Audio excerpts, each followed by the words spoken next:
Good morning, students. How are you? I hope you all are fine. Now take out your maths book. This is your maths book. Now open it. Page number is, students, 62. Page number 62. Yes. In last lecture we will complete till question 3. Right or wrong? Right na? So now today we will do from question 4 to question 12. Okay. Now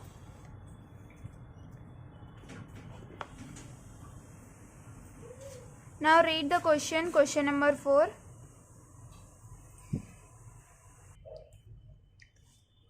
Read the question number 4. Write the greatest 4-digit number and express it in terms of prime factors. Okay. हमें greatest 4-डिजिट number देखना है कौन सा है और उस चीज को हमें प्राइम फैक्टर के टर्म्स में एक्सप्लेन करना है. तो पहले तो मुझे ये बताओ स्टूडेंट्स कि ग्रेटेस्ट प्राइम डिजिट कौन सा है 4-डिजिट नंबर. ग्रेटेस्ट 4-डिजिट नंबर, चलो एक नंबर है 1000 4-डिजिट नंबर है ना, ये 4-डिजिट नंबर है. और कौन सा है 4-डिजिट नंबर, इसके बाद जितने भी नंबर्स है वो सारे 4-डिजिट के ही है. तो बट सबसे ग्रेटेस्ट कौन सा है 9999 इज द ग्रेटेस्ट 4-डिजिट नंबर है ना.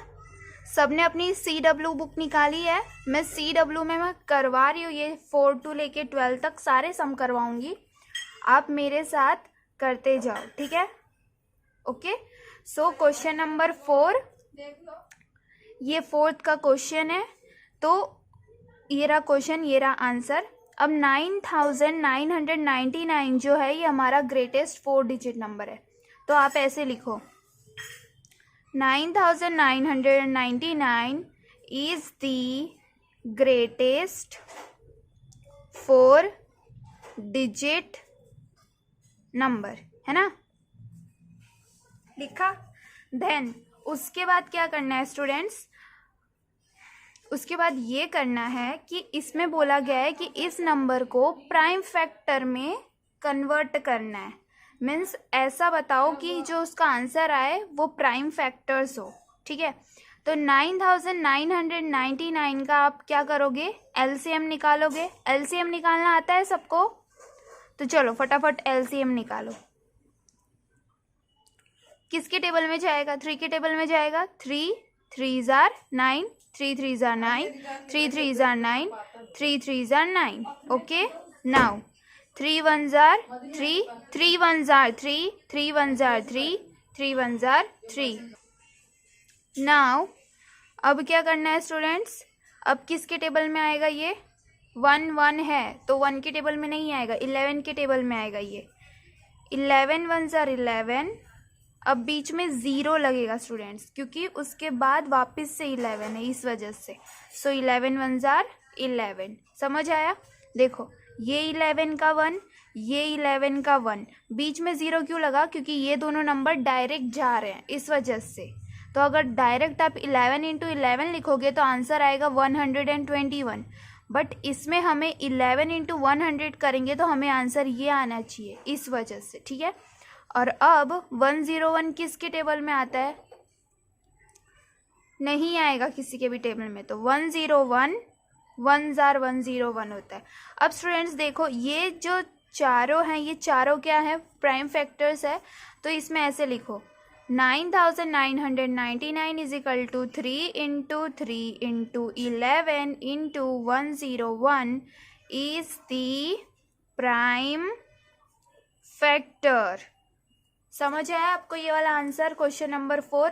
देखो ऐसे करना है. Okay. Now let's see the next sum. Read the question number 5. Write the smallest 5-digit number and express it in the form of its prime factor. इसमें हमें सबसे स्मॉलेस्ट 5-digit नंबर बताओ कौन सा है. देखो हमारे में जो 4 डिजिट नंबर था उसमें 1000 था स्मॉलेस्ट, तो वैसे ही ये जो 10,000 है वो स्मॉलेस्ट 5 डिजिट नंबर है। क्या है? Smallest 5 digit number. ठीक है, अब इसको भी प्राइम फैक्टर के, आपको इसका भी प्राइम फैक्टर निकालना है। देन उसके बाद आपको क्या करना है, जैसे फोर्थ वाला सम किया ना वैसे ही करना है स्टूडेंट्स, समझ आया? फोर्थ वाला सम किया है ना वैसे ही करना है, कोई डिफरेंस नहीं है। ठीक है, तो ये वाला क्वेश्चन नंबर 5 आप खुद से करना है। ठीक है, नाउ क्वेश्चन नंबर 6 रीड करो। Find all the prime factors of 1729 and arrange them in a ascending order. Now state the relation if any between two consecutive prime factors. इसमें क्या बोला गया है? 1729 का प्राइम फैक्टर ढूंढना है और डिफरेंस बिटवीन ढूंढना है कंसेक्यूटिव प्राइम फैक्टर्स का। ठीक है, तो 1729 को आपको क्या करना है, एलसीएम करके आपको उसके प्राइम फैक्टर्स ढूंढना है। तो लास्ट में स्टूडेंट्स 9 है तो 3 के टेबल में जाएगा, यस और नो? यस। सो 3 के टेबल में 17 से छोटा कौन सा नंबर आता है? 3 5 जार 15, देन 22, 3 7 जार 21। सॉरी स्टूडेंट्स, ये 3 के टेबल में नहीं जाएगा। तो फिर किसके टेबल में जाएगा सोचो, और किसके टेबल में 9 आता है? 9 1 जार 9, 9 के टेबल में नहीं जाएगा, नो नॉट एट ऑल। 7 के टेबल में जा सकता है, सो 7 7 2 जार 14, 14 में से 32, 32 से छोटा नंबर कौन सा है? 7 4 जार 28, हाँ। फिर 7 7 जार 49। अब 2 4 7 किसके टेबल में जाएगा? सोचो सोचो फटाफट।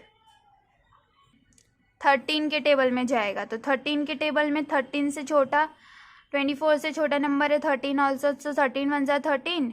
देन 24 में से 13 गया तो कितना बचा स्टूडेंट्स? 24 में से 13, yes yes 117। So 13 9 jar 117 and 19। सो देखो स्टूडेंट्स 7 19 13। ठीक है, तो 7 19 और 13 जो है वो हो गए हमारे prime factors. So 7 into 13 into 19 is equal to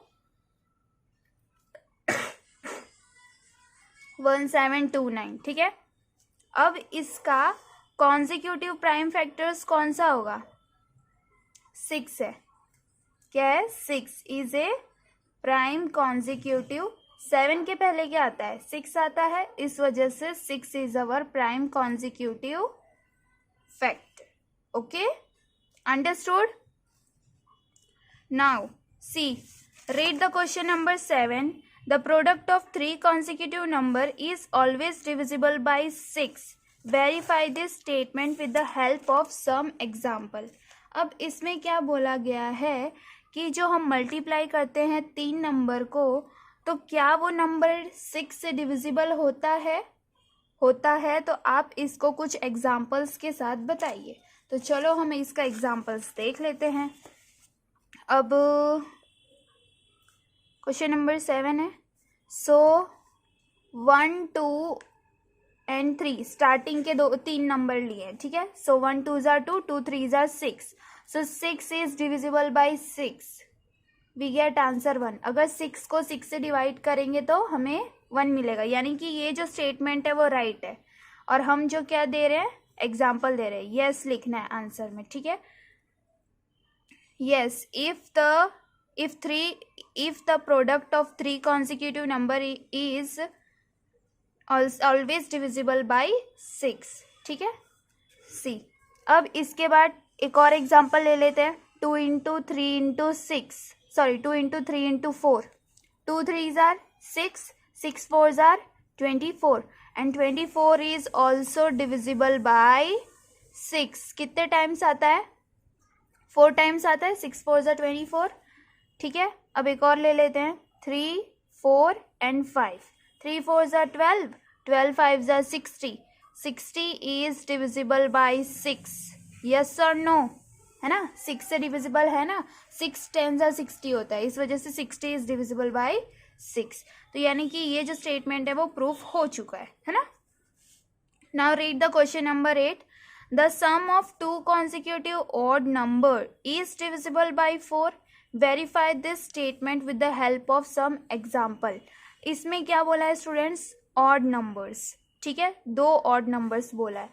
तो 2 ऑड नंबर्स बताओ कौन से हैं हमारे. ऑड नंबर्स कौन से हैं, 1 into 3, 1 3s are 3. तो हमारा आंसर आएगा नो. क्या आएगा, नो. समझ आया आपको. नाउ 3 को 5 से मल्टीप्लाई करेंगे तो 3 5s are 15. तो ये जो नंबर है ये 4 से डिविजिबल नहीं है. समझ आया, it is not divisible by 4. यानी कि ये जो स्टेटमेंट है वो क्या है, रॉन्ग है. समझ आया आपको ये वाला पॉइंट.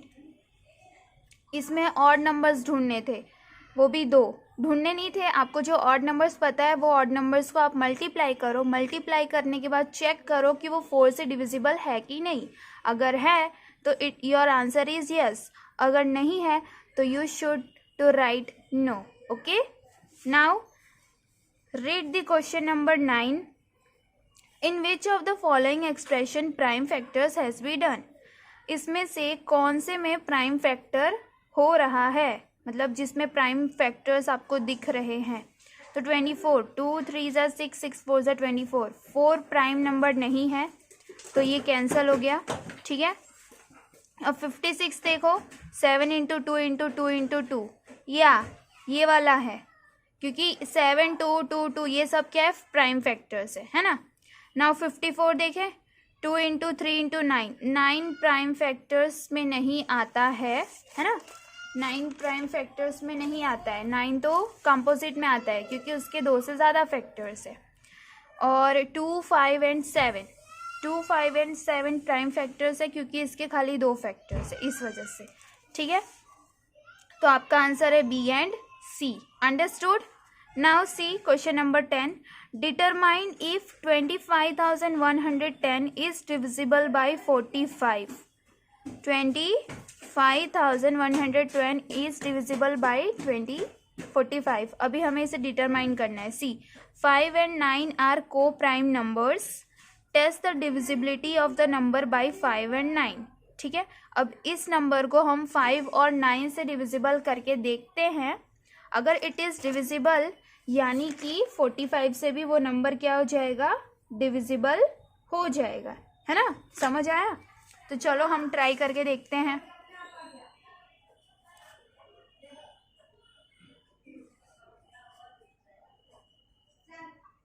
फाइव से डिवाइड करते हैं पहले क्योंकि 2 नंबर्स दिए हैं ना. 5 5s are 25. ठीक है, फिर ये 11 है तो क्या करेंगे बताओ. इधर 0, 11 है तो 5 2s are 10.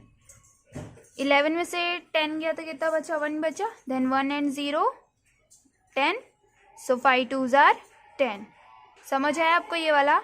Now 5 1s are.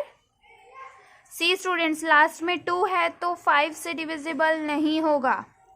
समझे, लास्ट में 2 है तो वो नंबर 5 से डिविजिबल नहीं होगा, कोई और नंबर होगा. सोचो कौन सा नंबर होगा,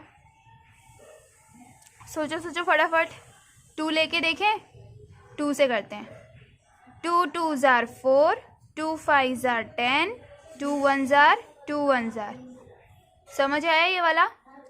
अब 2 5 11 है. 2 5 11 किससे डिवाइड हो सकता है, लास्ट में नंबर 1 है स्टूडेंट्स, तो कौन से डिवाइड हो सकता है, 3 से डिवाइड हो सकता है क्योंकि 3 7s are 21 होता है और लास्ट डिजिट है हमारा 1 और 21 में भी लास्ट डिजिट 1 है तो it is divisible by 3. Okay, करके देखते हैं. 3 8s are 24. नाउ 25 में से 24 गया तो 1 बचा. 1 1 11. 11 से कौन सा छोटा नंबर है, 9 है. 3 3s are 9. नाउ 11 में से 9 गया तो कितना बचा स्टूडेंट्स, 2 27. सो 3 9 जार 3 9 जार कि 3 7 जार 21। नाउ 837 है, तो 837 है तो कौन सा नंबर डिविजिबल होगा? 3 ही होगा। 3 9 जार 27 होता है, इस वजह से लास्ट में डिजिट 7 है, इस वजह से 3 से डिविजिबल हो सकता है। ठीक है, सो 3 2 जार 6, 8 में से 6 किया तो कितना बचा? 2 23। सो 3 7 जार 21, 23 में से 21 गया तो 2 बचा, 2 7 27, सो 3 9 जार 27। नाउ अब किससे डिविजिबल होगा? 3 से ही डिविजिबल होगा। 3 9 जार 27, 3 3 जार 9। नाउ 3 से ही होगा ये भी। 3 3 जार 9, 3 1 जार। Now 31 and 1। समझ आया? देखो 5 2 3 3 3 3 3, ये सारा डिविजिबल हो गया है 5 से। अब एक और नंबर है, वो है 9। 9 से भी डिविजिबल हो ही जाएगा, क्योंकि स्टूडेंट्स देखो 3 3 जार 9, 3 3 जार 9, तो ये डिविजिबल हो जाएगा। तो इसका आंसर आएगा यस। क्या आएगा इसका answer? Yes, it is divisible by 45। Yes, it is divisible by 45। Okay, understood students?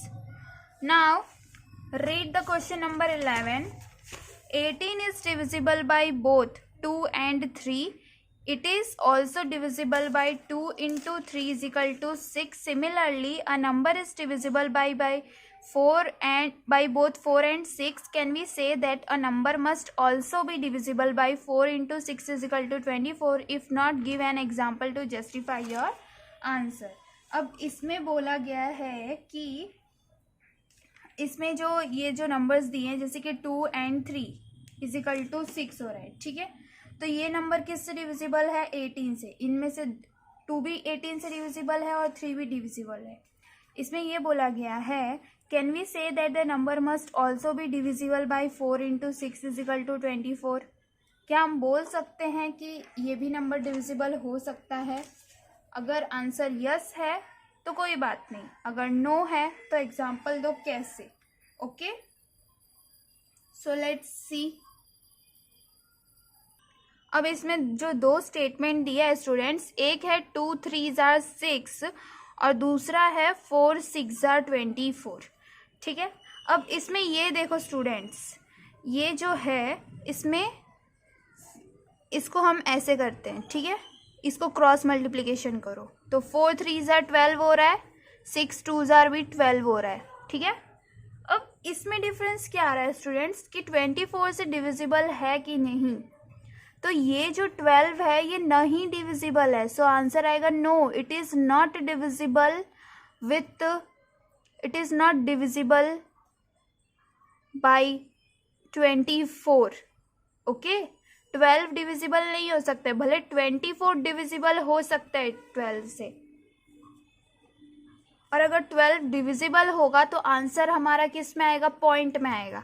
हमें आंसर पॉइंट में नहीं चाहिए, इस वजह से ये जो नंबर 12 है वो डिविजिबल नहीं है। अगर कभी भी ऐसा बोले, अगर ऐसा कंडीशन दे, तो आप क्रॉस मल्टीप्लिकेशन करके देखो और उसी में से हमें एक नंबर मिल जाएगा। जैसे कि ये नंबर मिला कॉमन, 2 6 जार 12, 4 3 जार 12। मेरे को कहाँ से मिला? एक ये नंबर लिया और एक ये नंबर लिया और उसको किया मैंने क्रॉस मल्टीप्लिकेशन। उसके बाद जो नंबर मिला उसको चेक करो कि वो 24 से डिविजिबल है कि नहीं। 4 से तो डिविजिबल है, 6 से भी डिविजिबल है 12, बट 24 से वो डिविजिबल नहीं है। सो हमारा आंसर आएगा no. Understood? Now see number 12. I am the smallest number having 4 different prime factors. Can you find me? कौन सा है जो सबसे स्मॉलेस्ट नंबर है और उसके 4 डिफरेंट फैक्टर्स हैं? 4 डिफरेंट फैक्टर्स है ना। तो पहले तो आप प्राइम नंबर्स लिखो, कौन से हैं? 2 3 5 7, देन 9 नहीं आएगा, 10 भी नहीं आएगा, 11, यस। अब 4 ढूंढना है तो ये 4 है, 2 3 इंटू 5 इंटू 7। अब इसको मल्टीप्लाई करो, कितना आ रहा है आंसर? कितना आया? 210 आया। 210 आया। समझ आया आपको ये चीज़? 2 इंटू 3 इंटू 5 इंटू 7, ये हमारे छोटे 4 डिफरेंट प्राइम फैक्टर्स थे। सबसे छोटे 4 डिफरेंट, इसमें से सबसे छोटा ये है, देन उससे बड़ा ये, देन उससे बड़ा ये, और सबसे बड़ा ये, और उससे भी आगे जा रहे हैं, बट हमें सबसे छोटे बोले गए थे, तो आगे के ही 4 होंगे ना हमारे प्राइम फैक्टर। समझ आया? अब ये आपका होमवर्क है कि क्वेश्चन 4 टू क्वेश्चन 12 CW में अभी आपने मेरे साथ किया, आपको यही चीज़ प्रैक्टिस करनी है होमवर्क की बुक में, ठीक है? अगर होमवर्क बुक नहीं बनाई है तो रफ बुक में करना प्रैक्टिस, ठीक है? रफ बुक में प्रैक्टिस करना, ठीक है? Now take care, bye bye, thank you.